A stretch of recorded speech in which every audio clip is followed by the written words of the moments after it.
Hi, welcome to Mondays with Michelle, a sanctuary where we unite to inspire hope and peace through engaging discussions about mental health, relationships, and parenting. I'm Michelle, your guide through the sanctuary. I am a mental health therapist with over 14 years of experience, an aspiring author currently navigating the book proposal process, a peacemaker, and an advocate for those without a voice. Today, we will discuss personal power, including willpower and vulnerability. All right, with that, let's go ahead and begin. We are going to revisit the medicine cards that we talked about last week. If you missed last week's episode, make sure to check it out. We talked about a couple of the different animals. Today, we're going to be talking about the butterfly. There is a poem to start this. Butterfly that flutters in the morning light. You have known many forms before you ever took flight. The butterfly stands for transformation. The power that butterfly brings us is akin to the air. It is the mind and the ability to know the mind or to change it. It is the art of transformation. To use butterfly medicine, you must astutely observe your position in the cycle of self-transformation. Like butterfly, you are always at a certain station in your life activities. You may be at the egg stage, which is the beginning of all things. This is the stage at which an idea is born, but has not yet become a reality. The larva stage is the point at which you decide to create the idea in the physical world. The cocoon stage involves going within, doing or developing your project, idea, or aspect of your personality. The final stage of transformation is the leaving of the chrysalis and birth. This last step involves sharing the colors and joy of your creation with the world. If you look closely at what butterfly is trying to teach, you will realize that it is the never ending cycle of self transformation. The way to discern where you are at in this cycle is to ask yourself, is this the egg stage? Is it just a thought or idea? Is this the larva stage? Do I need to make a decision? Is this the cocoon stage? Am I developing and doing something to make my idea reality? Is this the birth stage? Am I sharing my completed idea? By asking yourself these questions, you will discover how butterfly is relating to you at this moment. When you understand where you are, the symbol can teach you what to do next to continue in the cycle of self-transformation. If you are found the position through which you are cycling, you will see the creativity of butterfly. Using the air or mental powers of this medicine is done with ease. As an example, if you have been feeling exhausted and have asked how to heal your fatigue, take notice of the colors you have been drawn to recently. Does your body feel better in green? Could this mean that you need to eat more green vegetables? This type of thinking is an inspiration from butterfly medicine. Butterfly can give clarity to your mental process, help you organize the project that you are undertaking, and assist you in finding the next step for your personal life or career. The main message to be obtained from drawing the symbol is that you are ready to undergo some type of transformation. To discern what your next move is, you can kind of go further in depth about the butterfly. All right, so I wanted to share that with you because we're going to be talking about personal power today, which is our ability to transform our lives and achieve our goals. So we'll talk more about butterfly here in a few minutes. I also drew another card for us today. It's from it's about our career and life. And what I drew was shedding.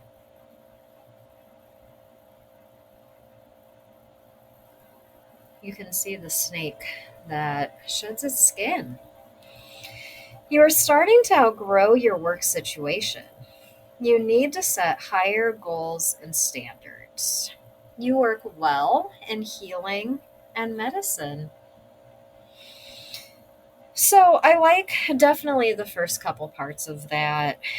Um, I think a lot of us are coming into a point of our time, a point of our life where we're questioning what we're doing with ourselves every day and exploring different possibilities. So that may ring true for some of you who are listening. And I mean, I definitely like the part about setting higher goals and standards for yourself. Think bigger. I tend to think quite big. I set pretty big goals for myself. That said, I am also able to pivot if some of those big goals maybe don't turn out as well as expected. But you never know if you don't try. And it really doesn't take that much to achieve a goal. It mainly involves setting that goal and then taking steps every day to achieve it. So, how can you set higher goals and standards for yourself?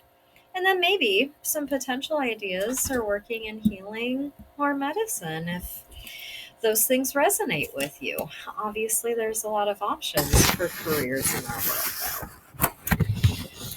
Okay, so I talked about what the definition is of personal power. Like I said, it's our ability to transform our lives and achieve our goals. And that involves three different things that I identified for the week.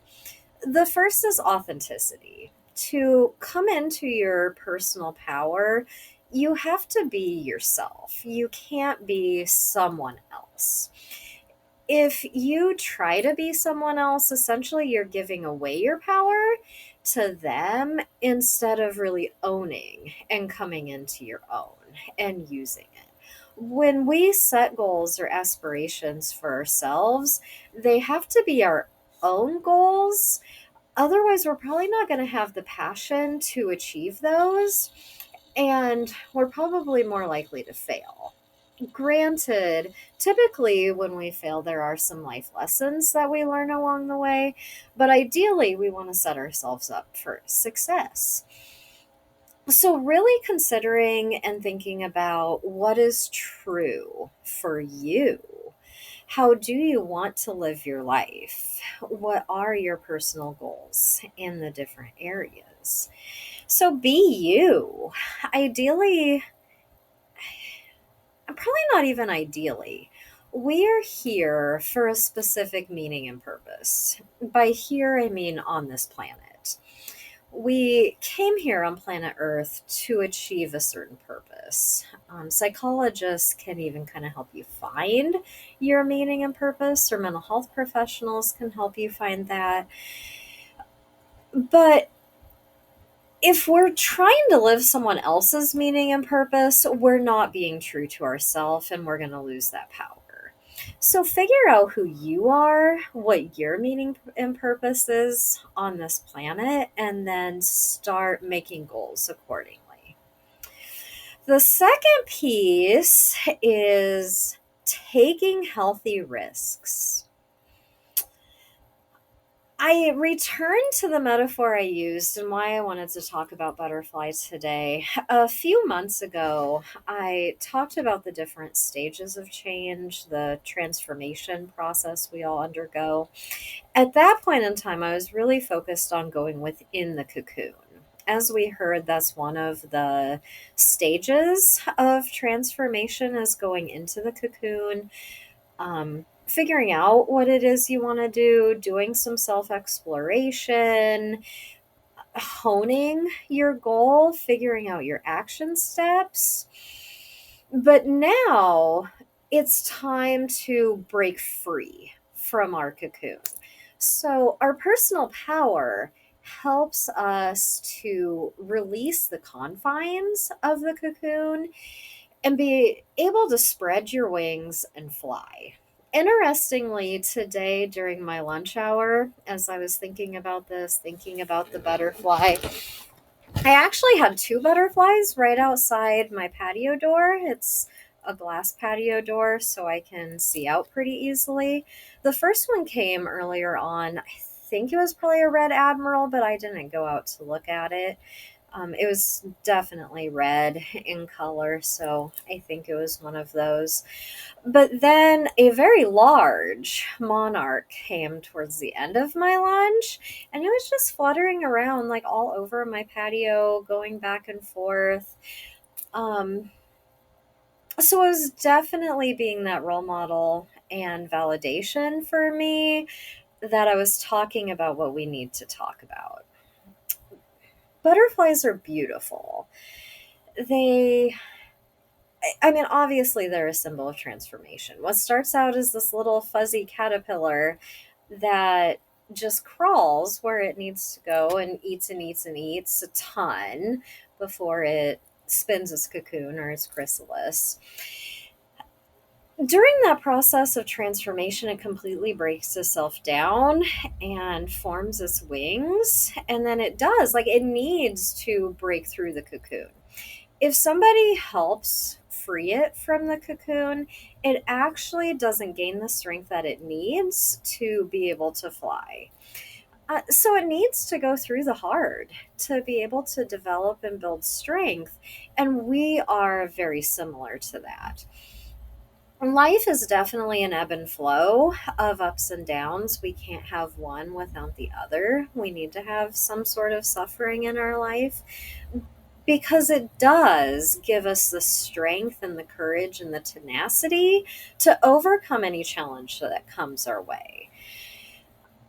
So, once we have that strength from our personal power, like our personal power gives us that strength, we can break through the constraints that are restricting us and be able to become that beautiful butterfly that we are meant to be.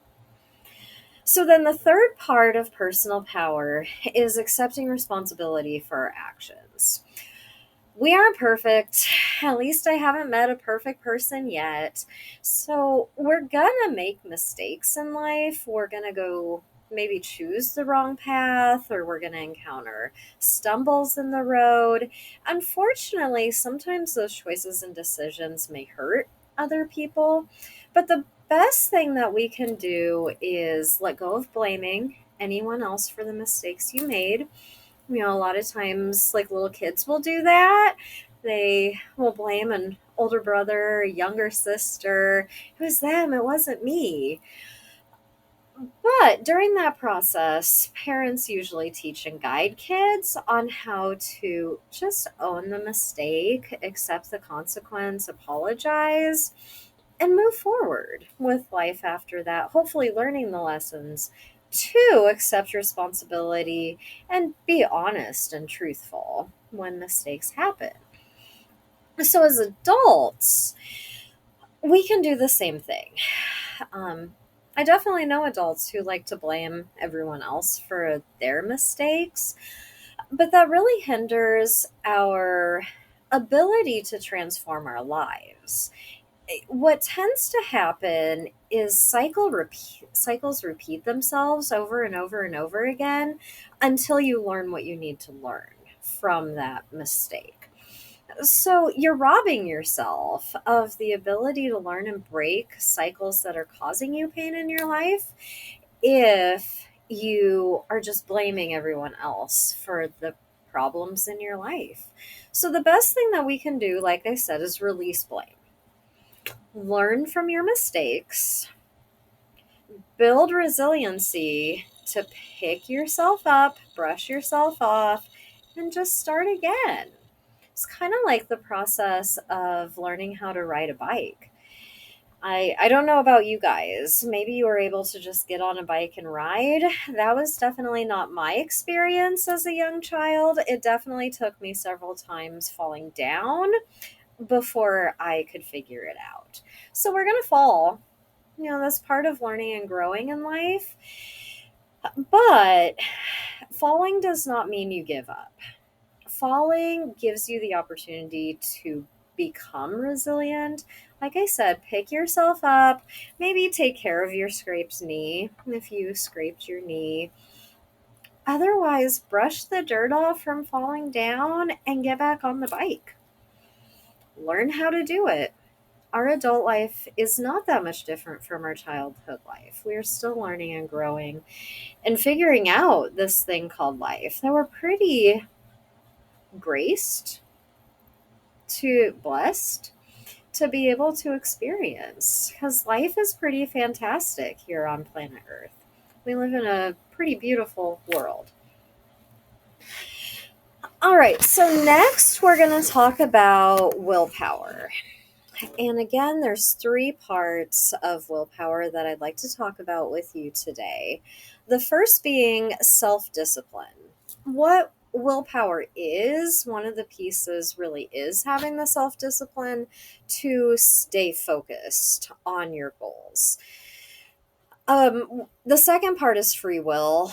These kind of go hand in hand a little bit, that we don't have to take steps towards our goals if we don't want to. We have free will. We can decide what our goals are, what we want them to be. Maybe we don't want the higher goals and standards that I talked about earlier. Maybe we just want to take it easy for a little while.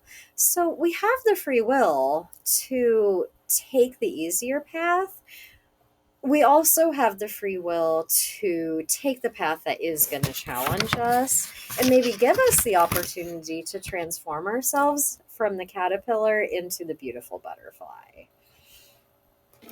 So part of willpower is being able to do the hard things that are required to accomplish goals. We're faced with choices every day. The first goal typically that we make during the day is getting out of bed. Some days that's easier than others. Some days we wake up refreshed, we're full of energy, we just jump out of bed, eager to start our day. Other days are harder.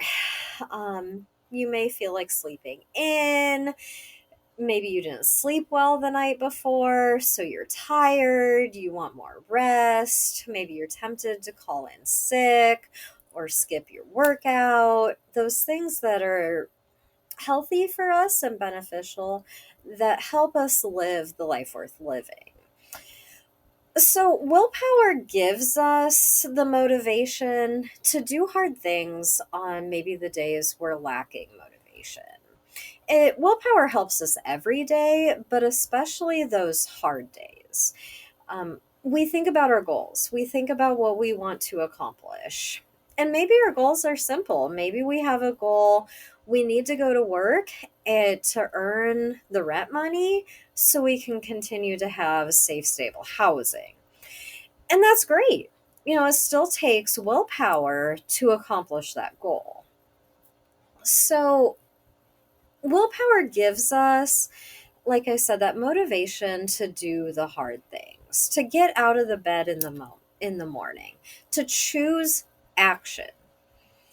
I want to say that one again because that one is probably one of the biggest parts of personal power. Choose action. You again are going to give away your power if you just sit on the sidelines and do nothing. Doing nothing does not accomplish goals. It kind of goes back to that accepting responsibility. If you want to change the world, if you want to make the world a better place, you have to choose action. You have to get out of bed in the morning. You have to do something productive. It kind of reminds me of Mahatma Gandhi's quote, be the change you want to see in the world. So you can't just want the world around you to change, you have to be the change. You have to do the things to accomplish the goals, to be able to see the things that you can envision for yourself, for others, and for the entire world, for our planet. Willpower also gives us the ability to say no to what does not serve us. If we think about financial discipline, this one really comes into play, especially in today's day and age. We can succumb to all the marketing that's thrown at us every day pretty easily. All it takes is you're scrolling through social media, there's an ad, maybe it's an Amazon ad or whatever stores shows up in your feed. Click on it, and all of a sudden you get this thing that the company thought you would like. So, willpower gives us the ability to say no and just keep scrolling. Maybe we even unfollow those ads or things like that. I'm not sure we can fully escape ads unless we just get off of social media completely, which is obviously a choice. A lot of people nowadays are choosing that because social media doesn't always serve us and our highest good. But you don't have to choose to get off of social media. We definitely have the willpower to be able to say no to what does not serve our goals, like our financial goals. And willpower also, kind of similarly, gives us the ability to delay gratification versus having immediate gratification. When we set long-term goals, those take time, a lot of times years, to accomplish. It's not just you click a button and it's done. Kind of think about a common long-term goal is obtaining a college degree. If you think about a bachelor's degree, that's typically a 4-year investment. You can't just sign up for one class, get it done, and be like, okay, I have a bachelor's degree now. So we need delayed gratification in order to accomplish our long-term goals. Versus there is a trend towards immediate gratification now. I'm kind of back to technology. Technology is very much giving us that instant gratification. Oh, you push a button and Amazon will deliver it to your house in 2 days. So you have this brand new shiny thing that you get to add to your house. But what does that do to your long-term goals? Maybe you have retirement goals. And ideally, I don't think most people want to work the rest of their lives. So you need to at least have a long-term financial goal to have money in retirement.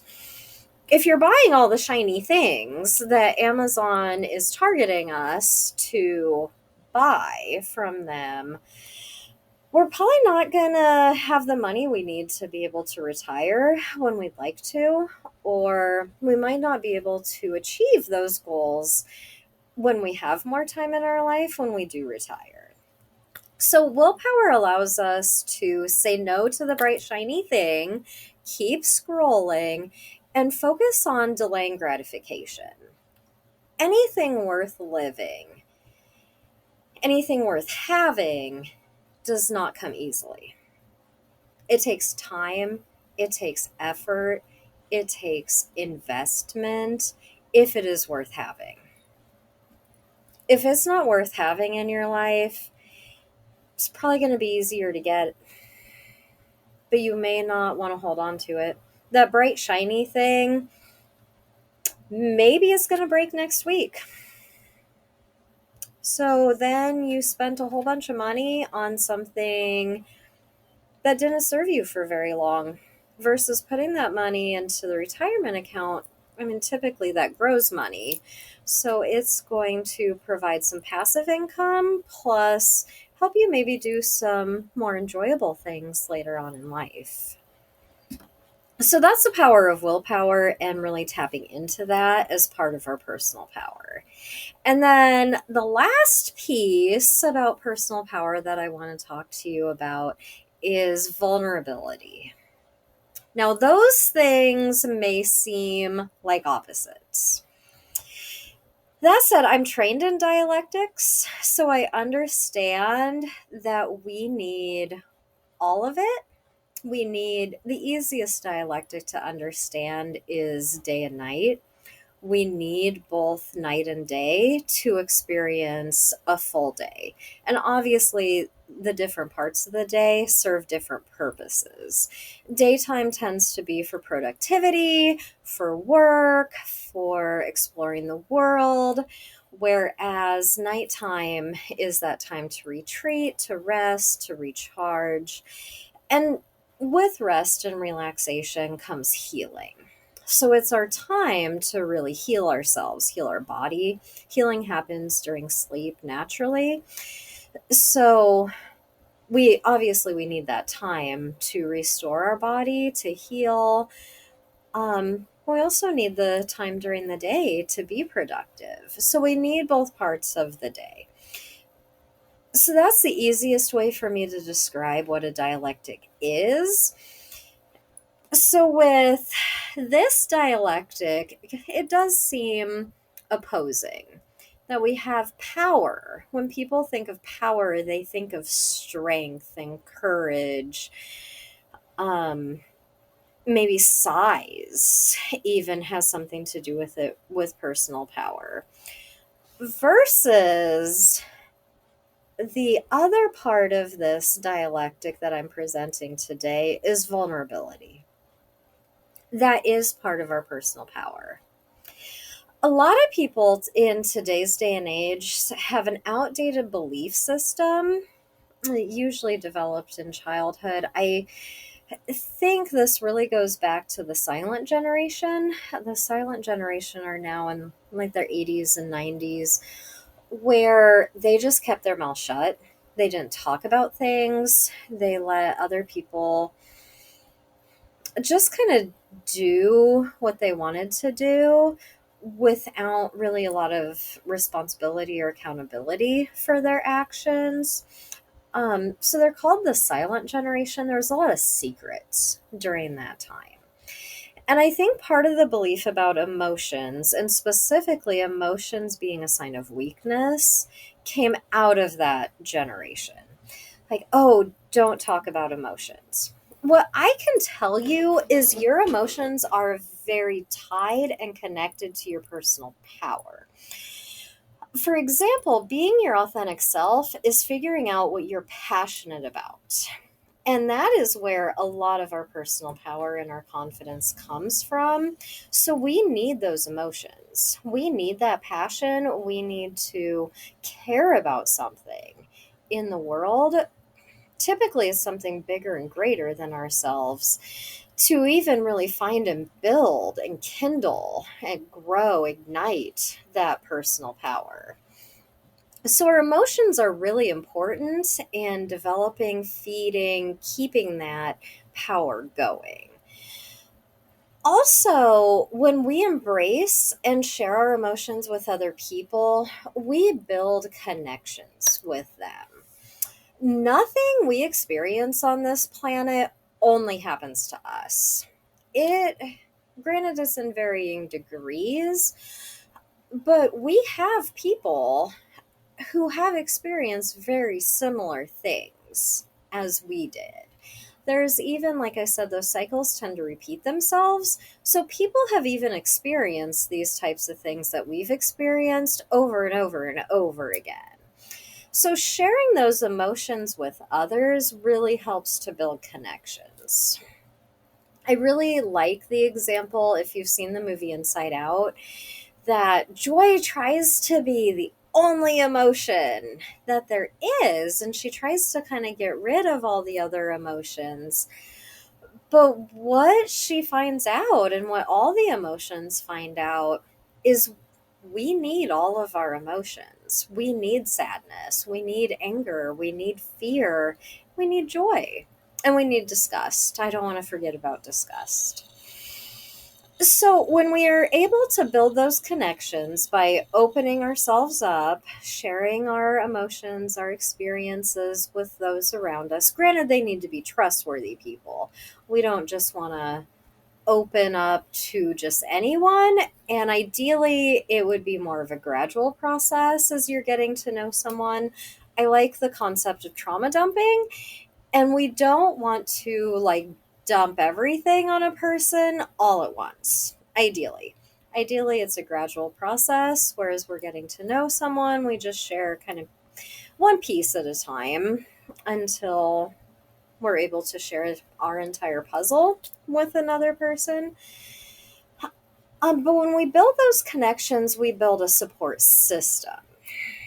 Life is suffering, and we need our support system to help carry us through those times of suffering. Like I talked about, there's the ebb and flow of good times and bad, challenges, ease, all of those things. So, our support system really helps to guide us and carry us through those hard times. Like, our support system are the people who have our back. On that note, that leads us to our activity for the week. This is a fun one.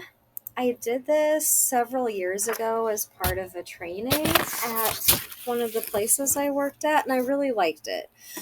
So, part of building a support system is identifying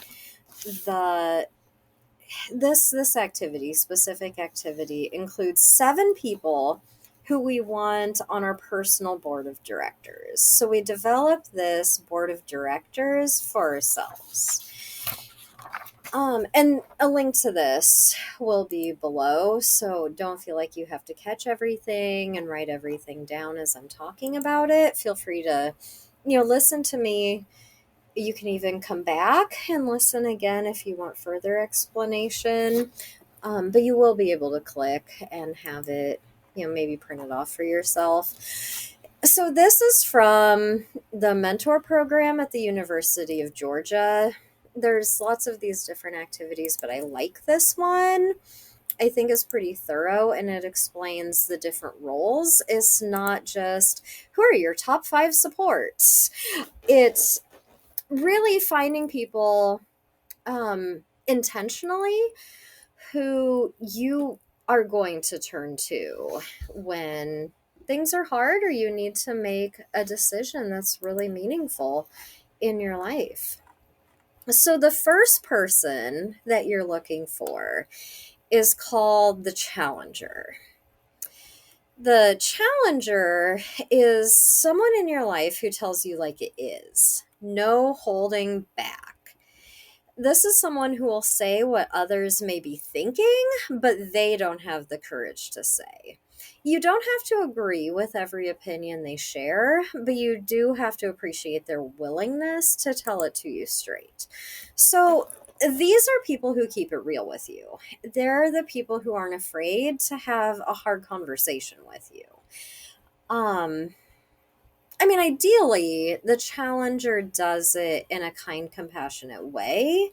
People in my life who, they play that role or they sit in that seat on my board of directors, they're still kind and gentle with me, but I know they're not going to sugarcoat things to, alleviate my feelings. They know they have confidence in me that I can handle my feelings, even if I experience feelings. I can regulate myself. So they're not afraid to tell me like it is and to be honest and truthful with me. So thinking about who in your life plays that role for you. And then the next role is the cheerleader. So, and I do want to briefly say, so the worksheet, for some reason or another, it's missing 3 statements, but they're color coded, so you can bounce between the 2 different worksheets to figure it out. But the cheerleader is the one who supports you and gives you encouragement no matter what. This is someone who celebrates your successes and picks you up when you stumble.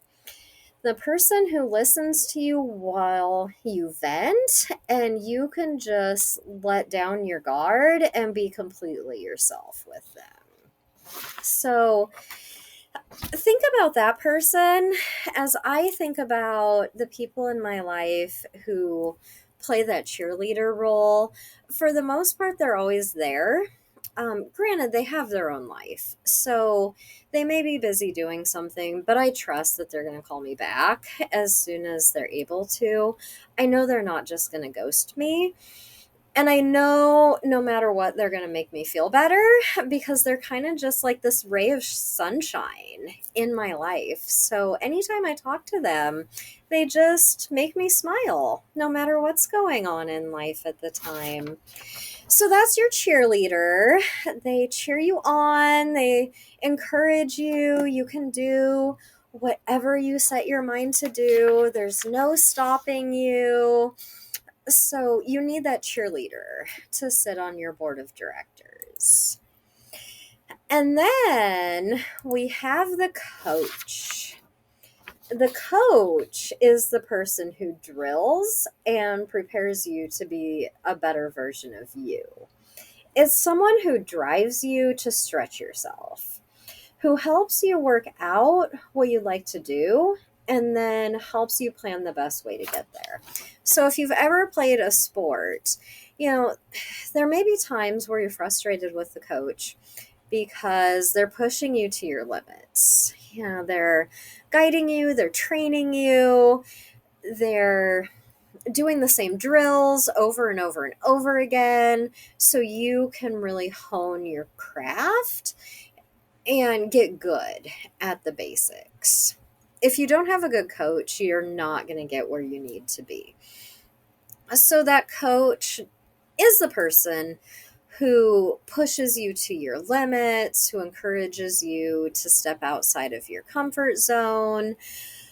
But they also have a plan. Coach doesn't just say, run around the track 3 times. Just for the fun of it. Like, they have a plan. Your coach is someone who, you start here, and by the end of the season, you're going to be completely over here in a different space. So they can take you at the beginning of the season, teach, guide, drill you, make you practice repetitively the same skills over and over again. If you ever play basketball, how many times did you have to practice layups or free throws? I mean, those were basics. That's I don't know. It's been a long time since I've been coached in that way, but I'm pretty sure those were parts of daily practice. Every practice we did those things. So by the end of the season, you're over here and you're really working together well as a team. So that's another person in your daily life. They sit in that chair on your board of directors. So then we have our connector. I like these people. Our connector is the person who can introduce you to others in your profession or industry. This is someone who knows people in your field of interest and can make introductions. It's the person who really broadens your network. Like I said, I really appreciate these people because they do. And the best connectors I've had on my board of directors, they don't just tell me hey, you should call this person. They make the phone call or they send the email, and they actually sat in the meeting with me as, I don't know, really serving that bridge. I know the role is the connector, which makes sense. I mean, a connection, like a bridge, is a connection between typically two land masses. Typically there's the water underneath and the bridge goes over that. So it provides that connection from one landmass to another. And those people are just so valuable. They really expand the network in a way that's not overwhelming. From personal experience, it's so much better and easier to attend a social event I've never been at if I have that connector with me during the time. Or I don't know, one on one. I've had that happen where I know this person, they scheduled the meeting, and I was now, meeting with someone who I didn't have a relationship with beforehand, but that person was a trusted person for both of us, which really helped form that connection. So our connectors are really important with our life for our personal growth and transformation. They can make sure we're talking to the right people, we're in the right networks, and we're not like wasting our time going to places where we don't need to go. That brings us to our mentor. Our mentor is the person who offers guidance or advice.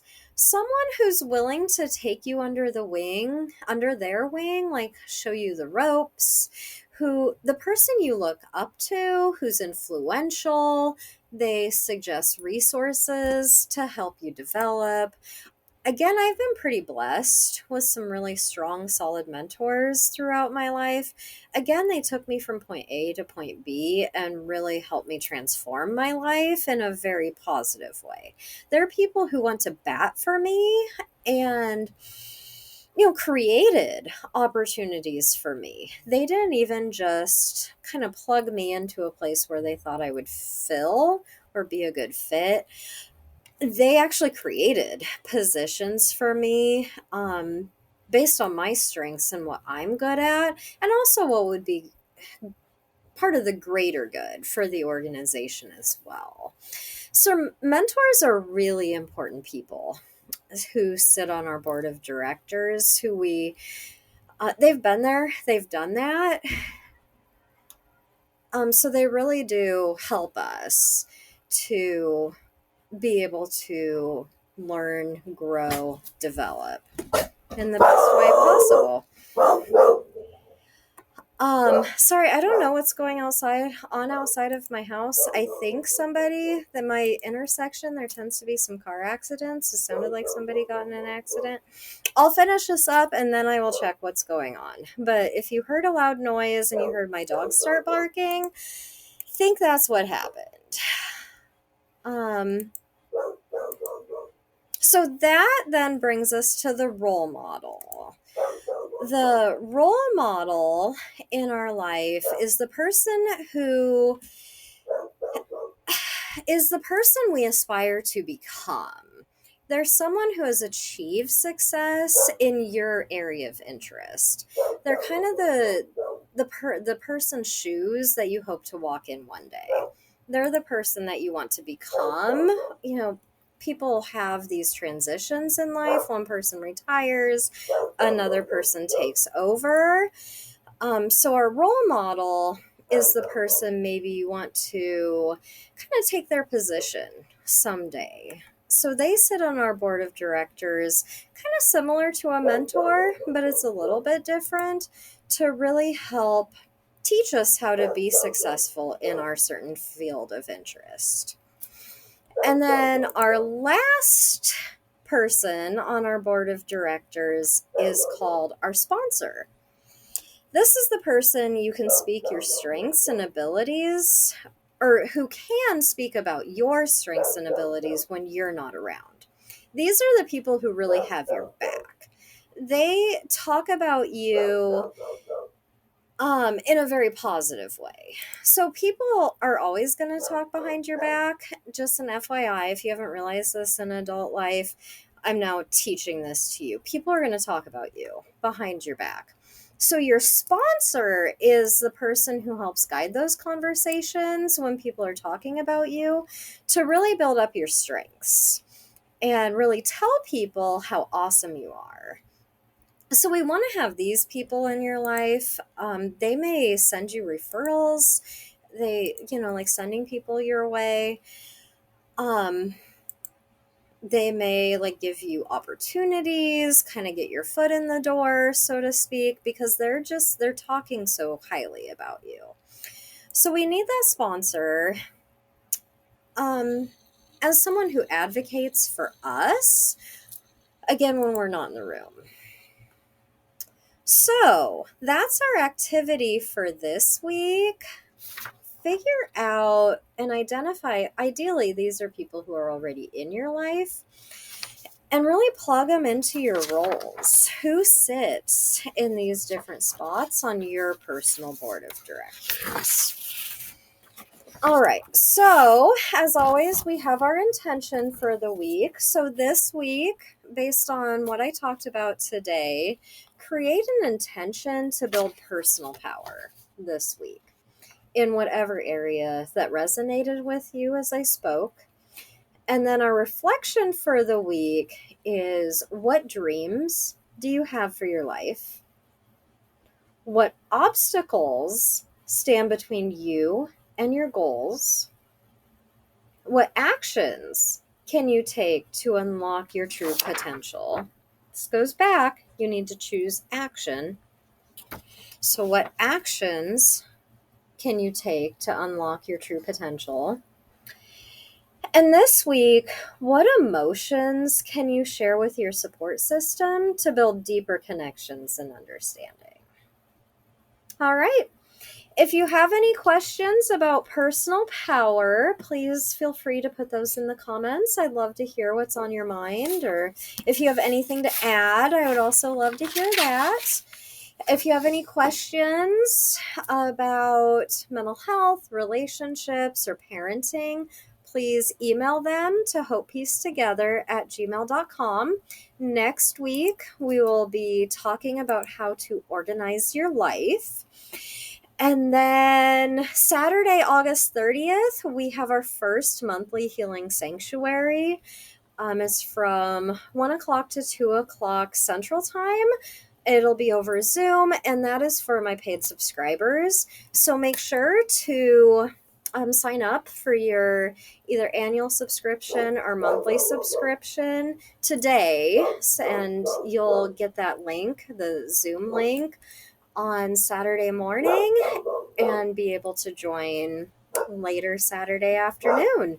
All right, well, thanks for being here, and I'm looking forward to seeing you at the Healing Sanctuary.